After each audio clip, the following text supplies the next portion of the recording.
and welcome to my vlog. So for today's video, I want to share with you yung binili kong kalimba.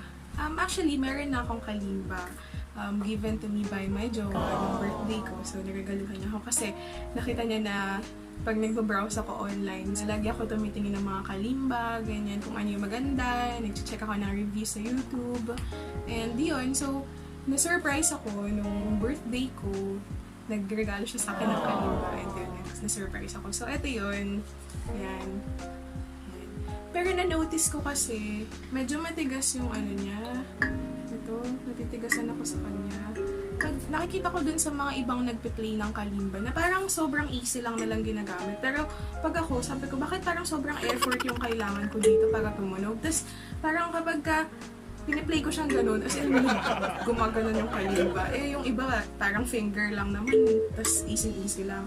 Yun. So, nag-decide akong bumili and share ko sa inyo. Mag-unbox tayo today. So, dumating na yung package today from Shopee. So, well, this is from China. Acrylic siya. Kita ko lang din to online. Sa review lang din sa YouTube. Nagandahan ako sa kanya. So, let's start. Okay, buksan na natin.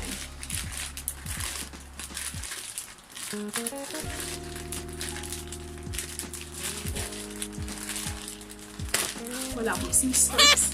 Sorry. Yan. So, nicely wrapped siya. May bubble wrap pa siya. So, here. So, ito siya.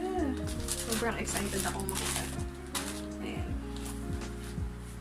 And then, wait lang. Yung price pala nito, isi-share ko na lang dito. Ayan, yan yung price niya. Tapos yung link ilalagay ko na lang sa description box below. Wait. Paano ba ito buksan? Ayan, ito pala. Ayan. Ayan. So, ito siya. So, meron siyang manual. Ayan. Unfortunately, it's Chinese. Chinese siya, besh. My goodness. Meron siyang mga konting chords. Ayan. May mga chords, pero Chinese din. Ayan. So, Chinese din siya. Pero kaya naman tong sundan. Pwede naman natin siya gamitin. So, what else?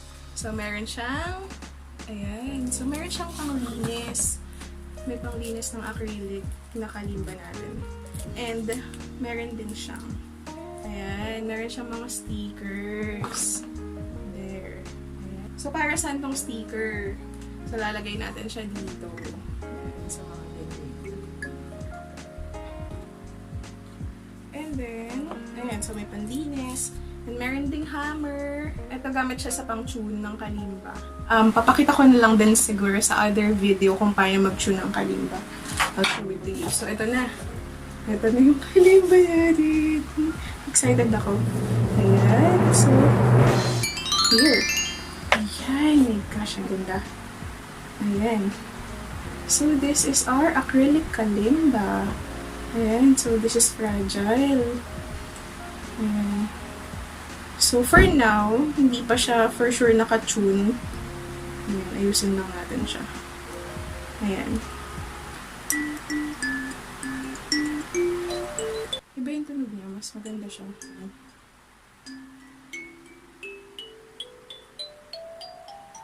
Hindi. Naka-tune na siya.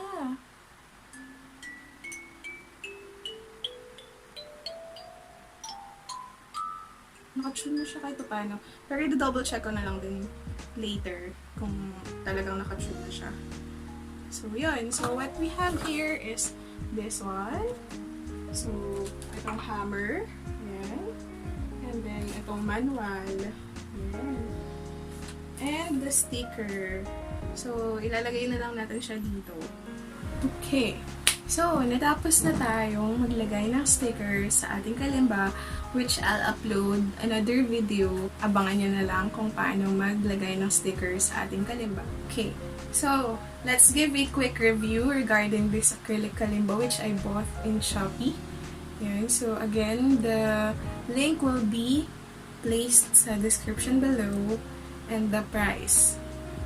So, this wood kalimba is lighter than this one. So if you're gonna play this for long, I suggest na yung wood kalimba yung gagamitin natin. And kasi ito medyo heavy siya. And the difference naman sa sound niya, this one is louder and this one is quite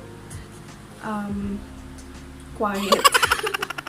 I'll let you hear the sound. Ayan.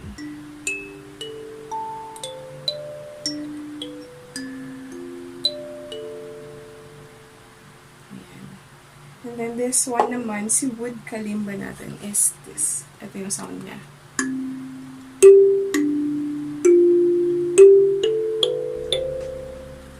Ayan. So, yun. Medyo madami siyang difference. Ayan. So, it's up to you kung ano yung gusto nyo. But then, yun, I prefer if you're like gonna play for hours. Ito kasi magaan siya. Pero ito, I like the sound and maganda din siya kasi, no? Ayan, so it's really nice. So, it's up to you. Thank you. Alright, so thank you for watching today's video. So, if you want to know more about art, music, and travel, please subscribe to my channel. And also, if you have any other questions about kalimba, I'll try my very best to answer your questions since I'm not an expert on this and sabay tayong mag-aral. Okay? Bye!